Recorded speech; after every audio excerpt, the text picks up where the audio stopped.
museos en el marco del 215 aniversario de la muerte del Club Hidalgo, que se conmemora el día de mañana. Porque todo el público lo pidió, se presenta nuevamente el Teatro Amanecer con esta obra de Hidalgo, Razones y Cadalso. Y bueno, pues para nosotros es un privilegio tenerlos a ustedes y tener a estos maravillosos actores. Disfruten mucho esta puesta en escena y nuevamente bienvenidos. Gracias.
En busca de las leyes que le darían la libertad, pero fue traicionado.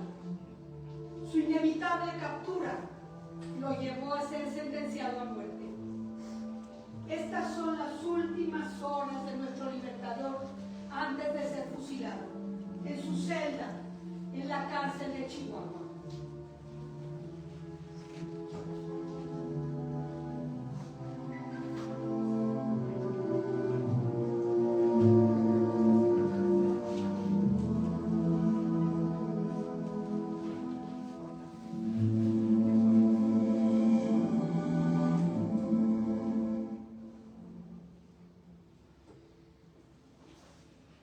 Pronto voy a morir. Ya he sido enjuiciado por autoridades civiles, eclesiásticas, militares y por el Santo Oficio. Me degradaron sacerdotalmente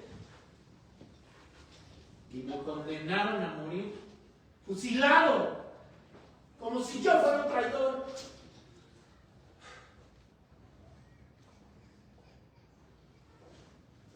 Después de que entregué mi alma y mi vida al pueblo,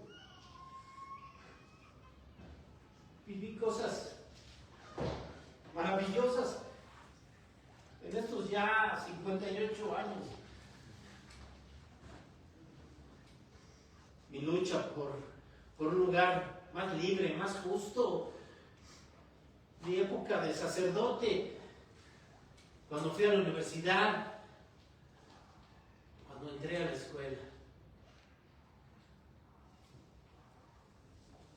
Ya desde que nací en aquel hermoso lugar, la hacienda de Corralejo, nací en ese lugar porque mi padre la administraba.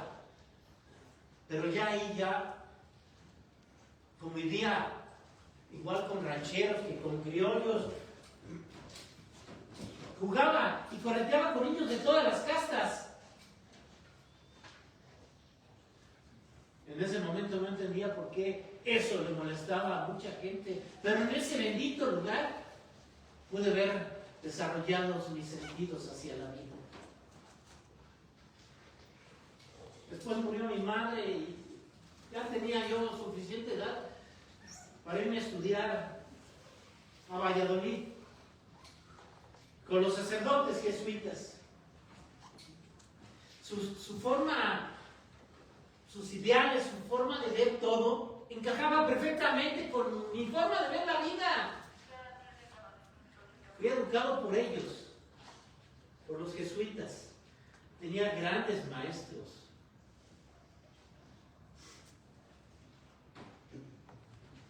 Recuerdo uno en especial, Francisco Javier Clavijero.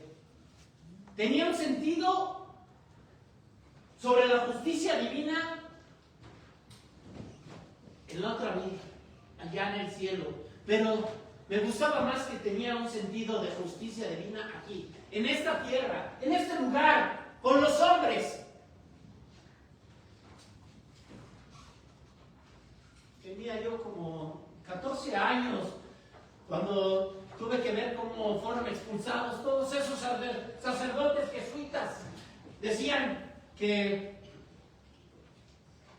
podían ser perjudiciales sus ideas para todo el pueblo. Así que fueron expulsados del reino y muchos de ellos los tuvieron que llevar amarrados, encadenados, caminando hasta el puerto de Veracruz.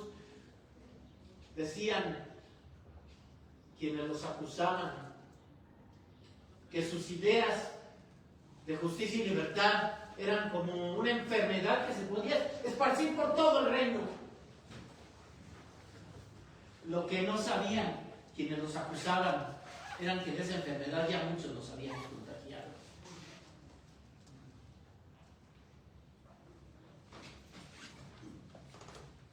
Como decía la ley que avaló el Marqués de Cuba, de una vez para lo venidero, sepan los súbditos del gran monarca que ocupa el trono de España, que nacieron para servir, obedecer y callar, y no para discernir, ni ocuparse, ni pensar en los asuntos del gobierno. Eran los inicios de la Reforma Mormónica, donde la gran mayoría de las familias de la Nueva España iban a perder todo, quedando en la miseria. El tributo que los indios tenían que pagar a la corona se había quintuplicado. Los monopolios habían crecido de manera indiscriminada. Los puestos de gobierno eran ocupados exclusivamente por los españoles. Era un caos verdaderamente todo. Así tuve que crecer con una gran inconformidad ante todas esas injusticias que había. Y esa valentía que tuve para hablar y no callarme las cosas. Cuando entré a la universidad me hicieron ganarme el sobrenombre del zorro. Y es que muchas veces dejé muy mal parados a mis sinodales con mis cuestionamientos. Mi época en la universidad.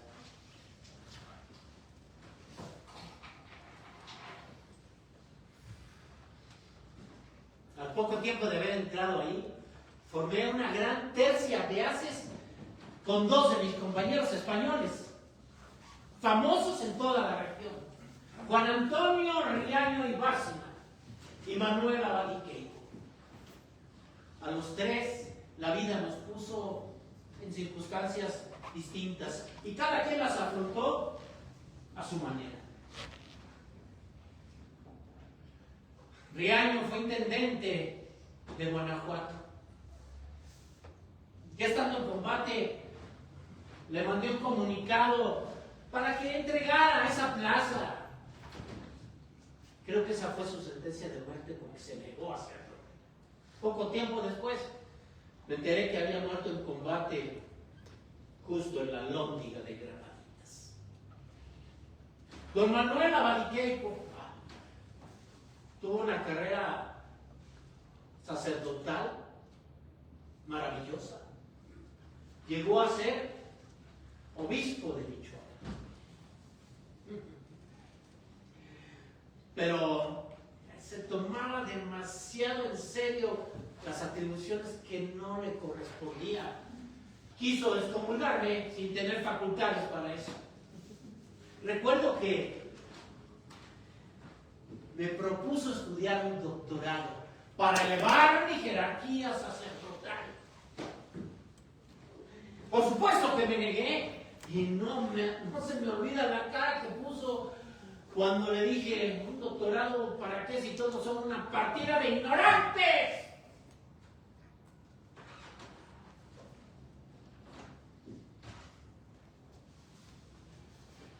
Así llegué a ser sacerdote. Uno de los primeros lugares donde fui cura, San Felipe. La llamaban la Francia chiquita, porque había tertulias literarias, representábamos a Molière. Yo tocaba el violín, no era tan bueno, pero lo sabía tocar. En las calles se escuchaba música por todos lados, pero lo que más escuchaba era el murmullo de la gente sobre mi conducta, sobre mi buena conducta, porque a todo el mundo ayudé. Hice crecer esa región. Pude terminar con el monopolio del aceite, de las telas, del vino. Mandé sembrar todos los campos con vides, con moras. Mandé traer colmenas desde La Habana para poder producir nuestra propia miel. Puede implementar talleres de alfarería, curtiduría, fragua, carpintería.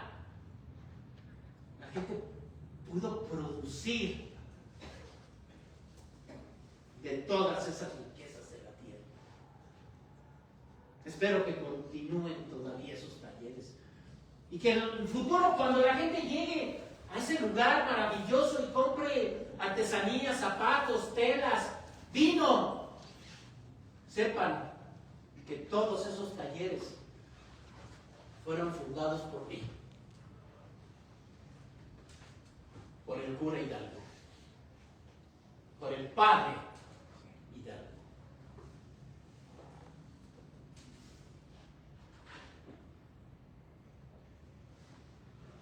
Una de mis más grandes satisfacciones como sacerdote siempre fue la extrema unción. A todo el que lo necesitara, no importando su raza, sus creencias, sus ideologías, a todo el que llegaba cerca de mí y que lo necesitaba, impartí la extrema unción. Jamás negué ese santo sacramento. Gracias, Señor, por permitirme hacerlo. Pero también tuve momentos difíciles, tristes, dolorosos, como cuando llegaba la vara de la justicia. A todos los sitios que no tenían para pagar el tributo, los formaban.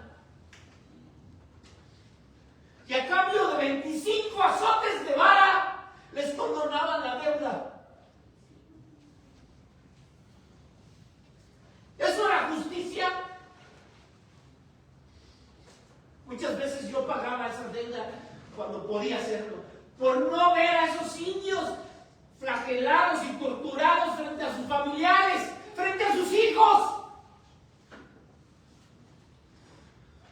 Por supuesto que yo sabía que no me iban a pagar, no tenían con qué. Bueno, después lo hicieron sin saberlo, cuando me siguieron como corderos, cuando los llamé a la rebelión.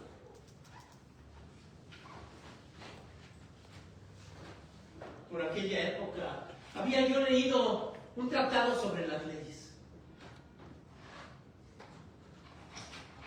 escrito por un sacerdote, Francisco Suárez, jesuita, por supuesto. Ya a principios del siglo XVI escribió lo que ya les conté a mis inquisidores. Si el gobierno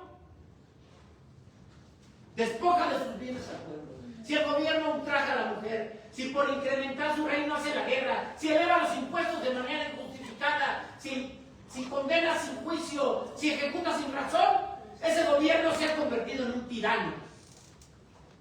Y el pueblo tiene todo el derecho de oponerse a la opresión. Y para ello se puede orientar por los sabios. Pero si los sabios están comprados por el gobierno,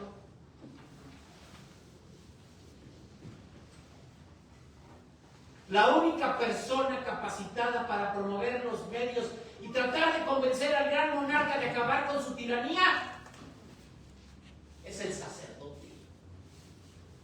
Y nada más el sacerdote tiene el poder de llevar al pueblo a un lugar mejor y liberarse de esa tiranía.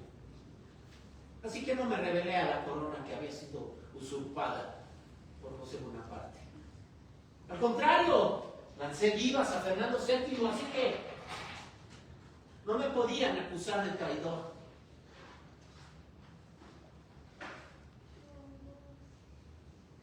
Era uno de los momentos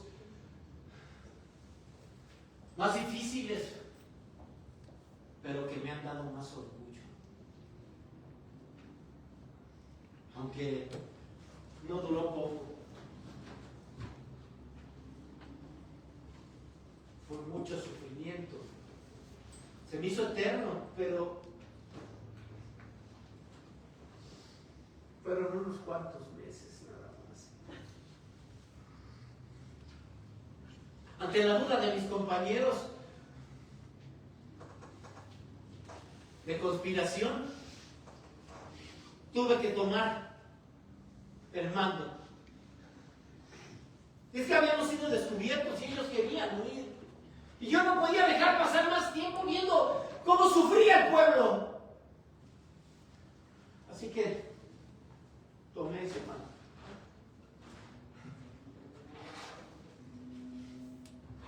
No me importó que dudaran mis compañeros y que me dejaran solo. Necesitaba gente que me siguiera. Era el momento ideal. Era la madrugada del 16 de septiembre, domingo 16 de septiembre. Momento perfecto. La fiesta de la Virgen de los Dolores. En unos momentos iba a llegar toda la gente a la parroquia para celebrar las fiestas patronales. Así que no dudé más. Necesitaba gente que me siguiera. Y fui a la cárcel a liberar a los presos. Ellos me iban a seguir porque estaban ahí injustamente. Necesitaba recursos. Entré a la parroquia y tomé el diezmo prestado.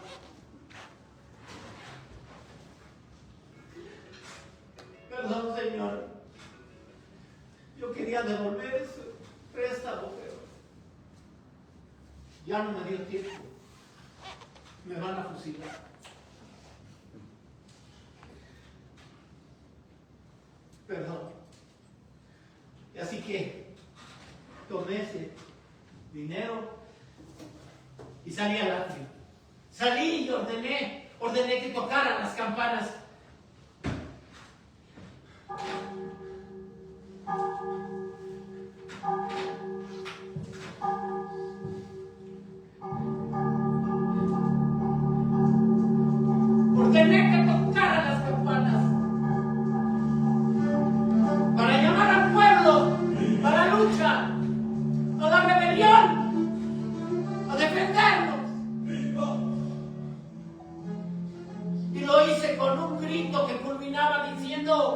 ¡No era el mal gobierno! ¡No era el mal gobierno! ¡No era el mal gobierno!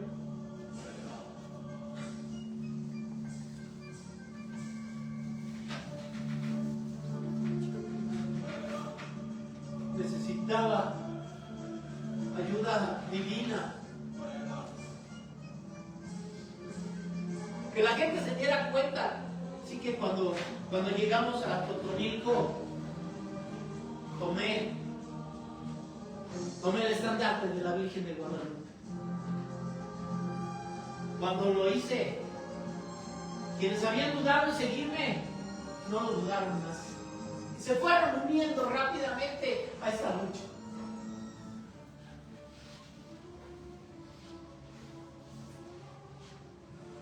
Ahí es donde iniciamos, con esa protección de nuestra madre. Por supuesto que me llegó el momento de la reflexión. Quienes empiezan las grandes empresas nunca las ven terminadas. Y esta empresa era una lucha de quienes lo carecían todo, en contra de quienes todo lo tenían. Por eso ya no tenían nada que perder. Y se fueron uniendo decenas de miles de hombres y mujeres que dejaban lo poco que les había quedado y cargaban hasta con sus criaturas.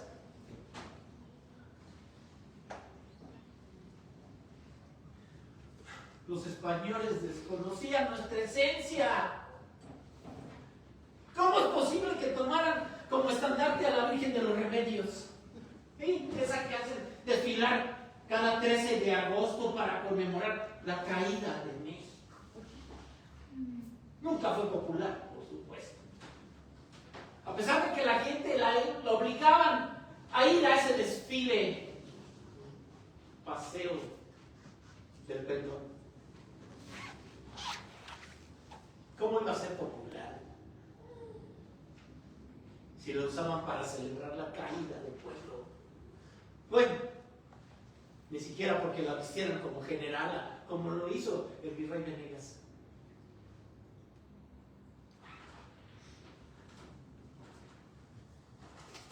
Una de mis primeras acciones fue firmar un decreto para terminar con la esclavitud.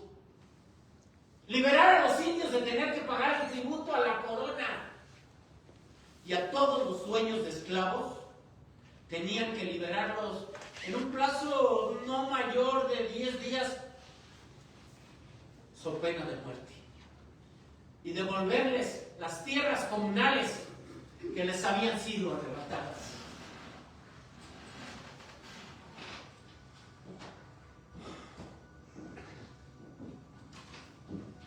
Las tropas insurgentes, conformadas no por militares, sino por el pueblo mismo, fueron arrasadas en la batalla del Puente de Calderón, cerca de Guadalajara. Este hecho fue de gran trascendencia en la primera etapa de nuestra guerra de independencia.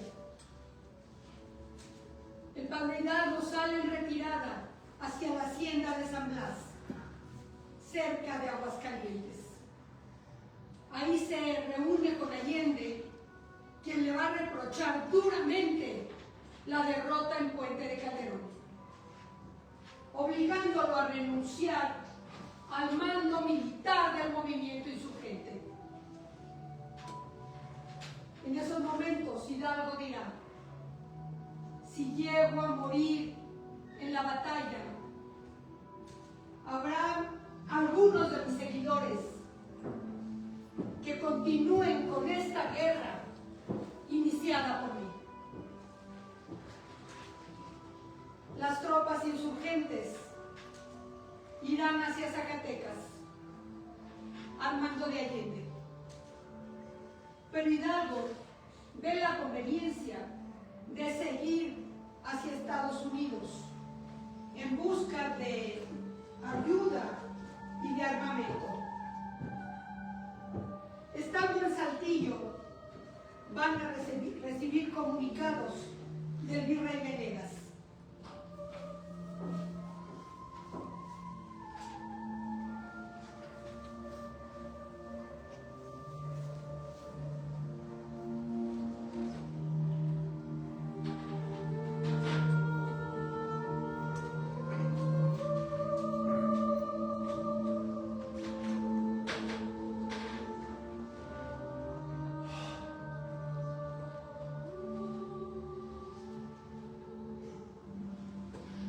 Poco antes de mi detención, producto de una traición, continuaron mis diferencias con Allende, a quien ya habían nombrado generalísimo. Finalmente, en una emboscada, me detuvieron y me trajeron hasta este lugar. ¿Por qué aquí? Solo ellos sabrán.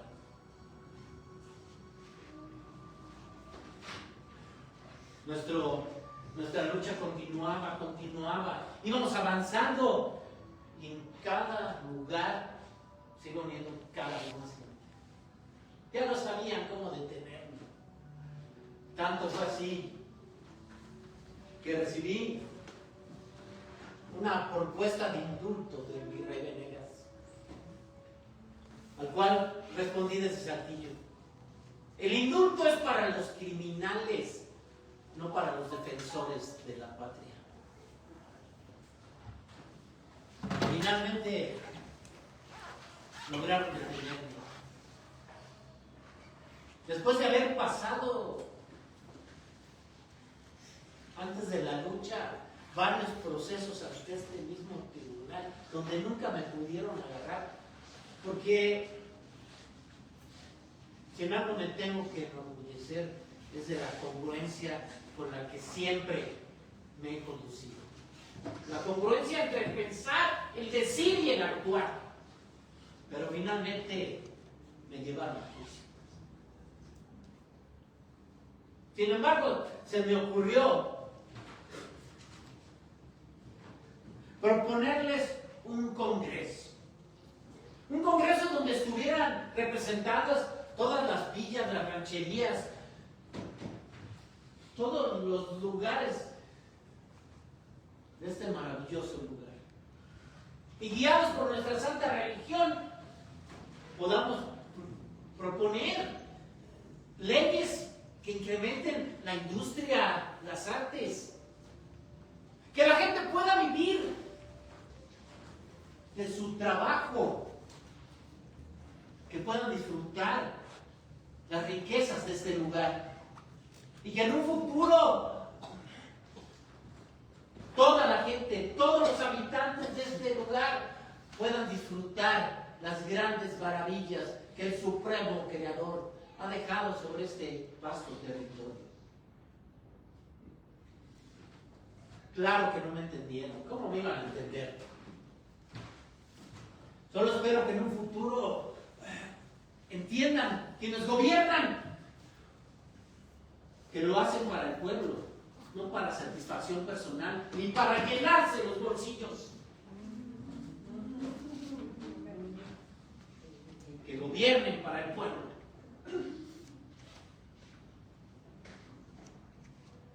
Por supuesto que en mi andar tuve muchas caídas, Padre. Soy humano, tengo muchos defectos. Cuando me ganó la vanidad y me puse a aventar monedas desde mi balcón de San Miguel, ya lo reconocí, Señor. Me dejé llevar por el frenesí del momento. Perdóname. Además fue grande mi torpeza militar. Yo no tenía ninguna instrucción para llevar una rebelión. Tuve que tomar el mando orillado por las circunstancias. Mando que después me fue arrebatado justamente por Allende. Pero yo no tenía ninguna instrucción, así que mis pobres indios caían muertos, no conocían la bala, se defendían con ellas, con sus sombreros. Sus únicas armas eran flechas, lanzas, piedras. Así cayeron muchos. Me siento culpable. Sí, me siento culpable, Padre. Pero era la única forma de poder guiar al pueblo. Así hacia la libertad.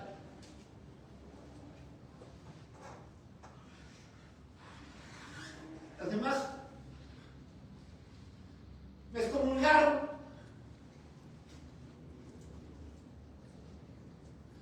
Me acusaron de herejía y de crimen de lesa majestad y me excomulgaron. Una excomunión inválida, Señor, tú lo sabes, tú lo sabes.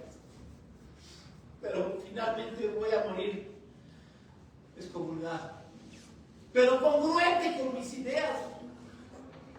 Y en paz con Dios, sabedor de su divina misericordia.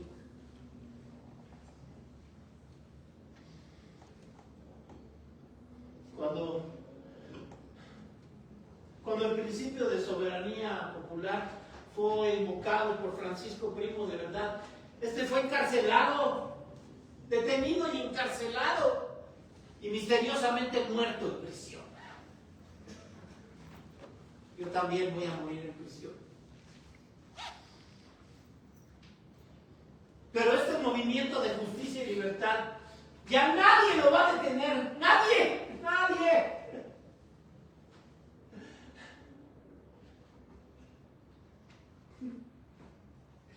Quienes empiezan las grandes empresas nunca las ven terminadas. Ahora se cumple lo que le dije a mis seguidores. Pero el tañido de las campanas de dolores se va a seguir escuchando, no sé por cuánto tiempo, pero se seguirá escuchando en todos los confines del reino para recordar que logramos golpear en los cimientos de lo que ellos llaman su derecho divino a gobernar.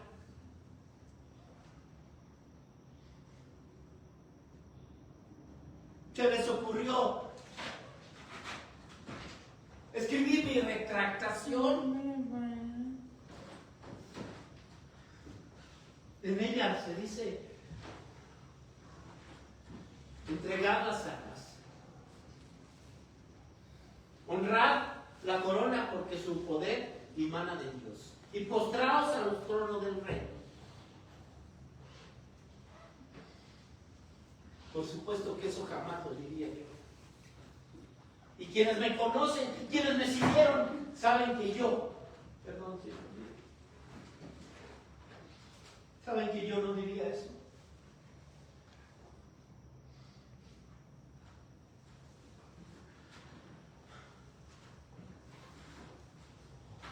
Finalmente me condenaron y me sentenciaron a morir fusilado.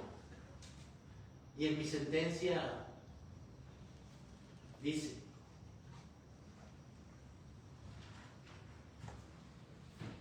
por llamar al pueblo y al gobierno de España tirano y déspota, por haber tenido esclavizado al pueblo de América por 300 años, y a todos los tiranos haberlos llamado así, tiranos, a todos los españoles, déspotas, impíos, traidores, libertinos, usureros, enemigos de la corona, de la patria y de Dios. Como dijo Jesucristo, ustedes lo han dicho, no yo.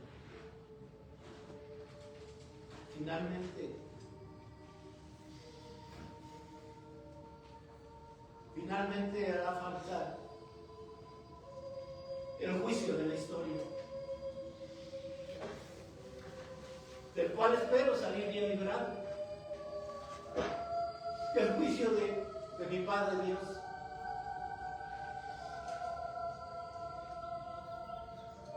Del cual estoy consciente de que tuve muchos defectos, pero también muchas virtudes, Padre, tú lo sabes. Y el juicio de mis hijos, los que me sigan llamando Padre Hidalgo. ellos que conformarán mi pueblo. Gente idealista, patriota, ilustrada, sabedora de mi lucha. Espero que sean benévolos con mis defectos, como yo ya lo fui, pero que también reconozcan mis virtudes y lo bueno que hice. Hice cosas buenas, Padre.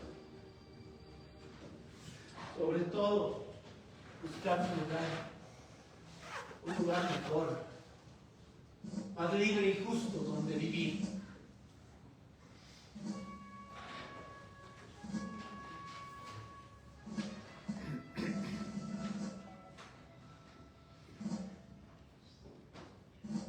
Para el fusilamiento, un oficial al mando de 12 soldados condujo al padre Hidalgo hasta el corral de la prisión.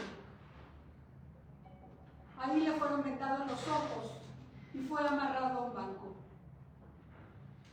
Según testimonio del oficial al mando de la ejecución de apellido Armendáriz, se colocaron frente a Hidalgo 3 filas de 4 soldados cada una. Los soldados llevaban la orden de no dispararle en la cabeza, porque ésta sería colgada en una de las 4 esquinas de la alhóndiga de Granaditas, junto con las de Allende, Aldama y Jiménez. Pero los soldados no querían matarle, por el respeto y cariño que se había ganado entre ellos durante los meses de cautiverio y por su condición de sacerdote. Finalmente, con un crucifijo entre sus manos, recibió la descarga de la primera fila de soldados.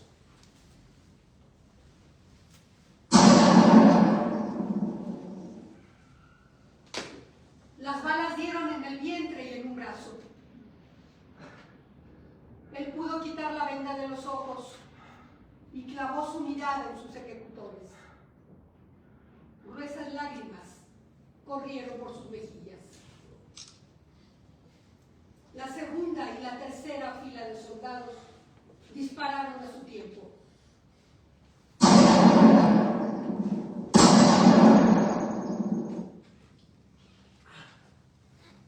Pero él seguía con vida. El oficial Armendáriz dio la orden para que 2 soldados le dispararan directamente en el corazón.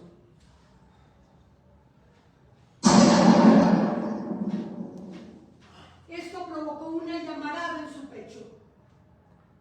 Esa llama que salió del corazón del padre Hidalgo sigue viva. Es una llama de amor y libertad que entonces encendió el corazón de la Nueva España para dar paso a nuestro México. Así terminó la vida de nuestro libertador. Su estela luminosa corrió de norte a sur. Su figura inteligente, retadora, congruente y protectora fue el faro de origen. Su vida llena de amor y de trabajo en favor de los demás dio frutos que aún hoy se siguen recogiendo. El día de hoy, el Museo Nacional de las Intervenciones conmemora el aniversario luctuoso del padre de la patria, quien murió el 30 de julio de 1811. Este día, después de haber recordado la vida y la gran obra del padre don Miguel Hidalgo y Costilla, su figura renace y se enaltece ante nosotros. Gracias, padre Hidalgo. Tus hijos te recordamos y honramos tu grandeza y valentía. Gracias por darnos patria. México sigue vivo y los mexicanos seguiremos luchando unidos para conservar tu legado de libertad y de justicia. ¡Viva México! ¡Viva México!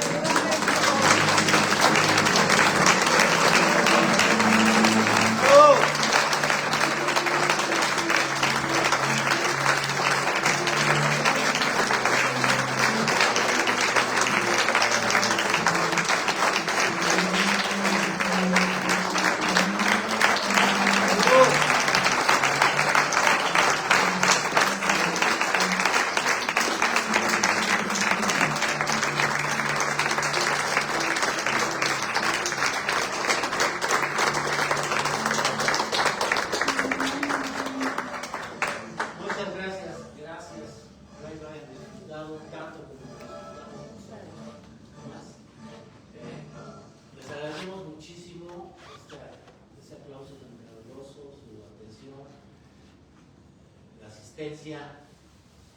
Ya no es fácil tener asistencia los jueves,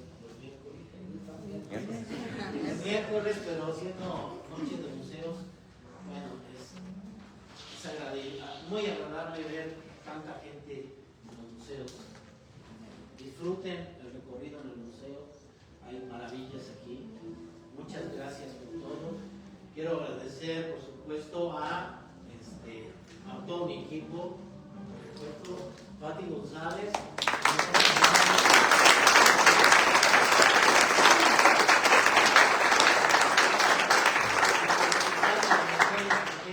La narradora, su servidor en la dirección y la actuación de Eduardo Alessandro.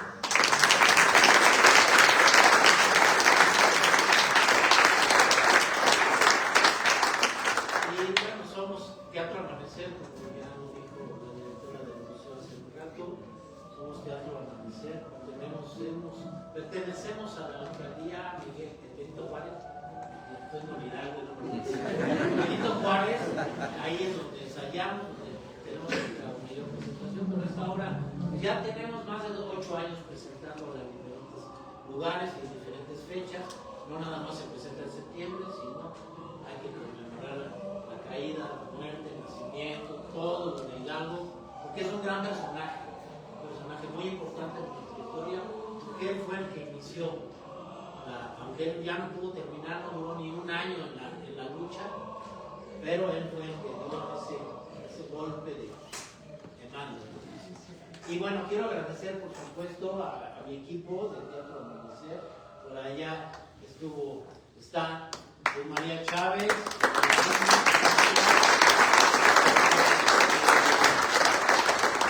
Sofía Ross, también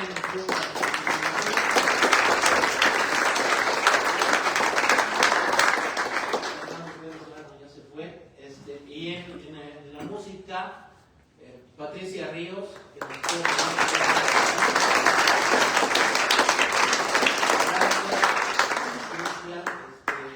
nuestro coordinador Francisco también de Gaby Brina, muchas gracias.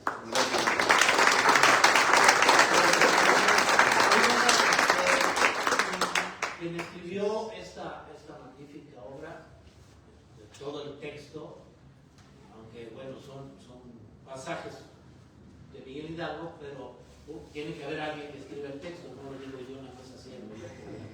Ese texto lo escribió Oscar González Azuela.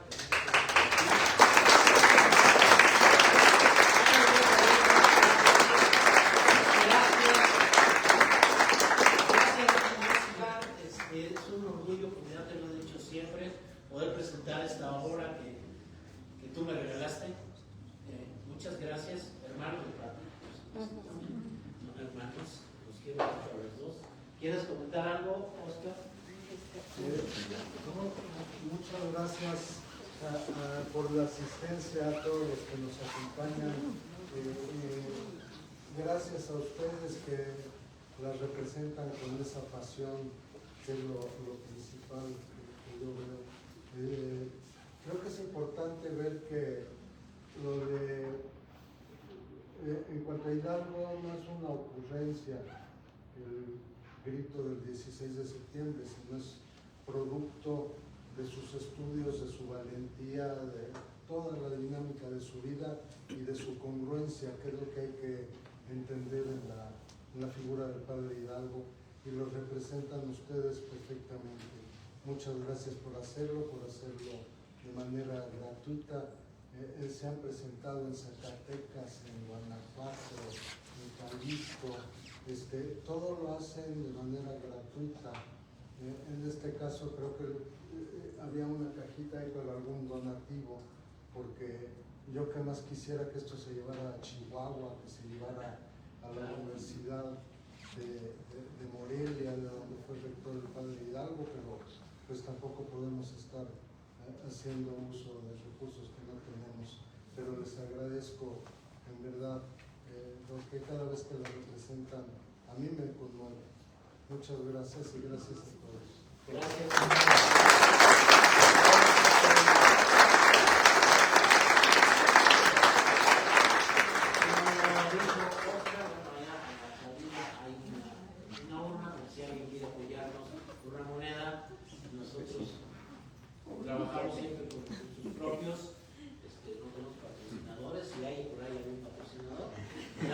alcaldía nos presta casas de cultura para ensayar y para presentarnos. Eso sí, es lo único que sí tenemos y lo agradecemos muchísimo a la alcaldía. Pero vestuario, traslados y todo eso, pues, sí, necesitamos apoyo y bueno, nos permitieron aquí en el museo poderlo hacer. Si nace de ustedes, muchísimas gracias. Y por supuesto agradecer a todas las autoridades del museo que nos brindaron muchísimas facilidades. Es la segunda vez que se presenta Hidalgo aquí, la queríamos presentar allá afuera en el jardín, pero como la vez pasada, pero el clima no nos podía ayudar mucho, podría llover y echar a correr Hidalgo con Sultana y cuesta trabajo. Entonces, esperemos en otra ocasión hacerlo en la mañana en el jardín, es un lugar precioso y se disfruta mucho más. Gracias a las autoridades, gracias a Susana, gracias a Dalia que nos hizo todo mucho más fácil, muchas gracias. Y gracias a ustedes que son la parte más importante del teatro. Sin público todo sería ensayo. Así que disfruten el museo, sigan viniendo, vengan a las noches del museo y vengan todos los días al museo. Hay maravillas. Gracias y que disfruten mucho su recorrido por el museo.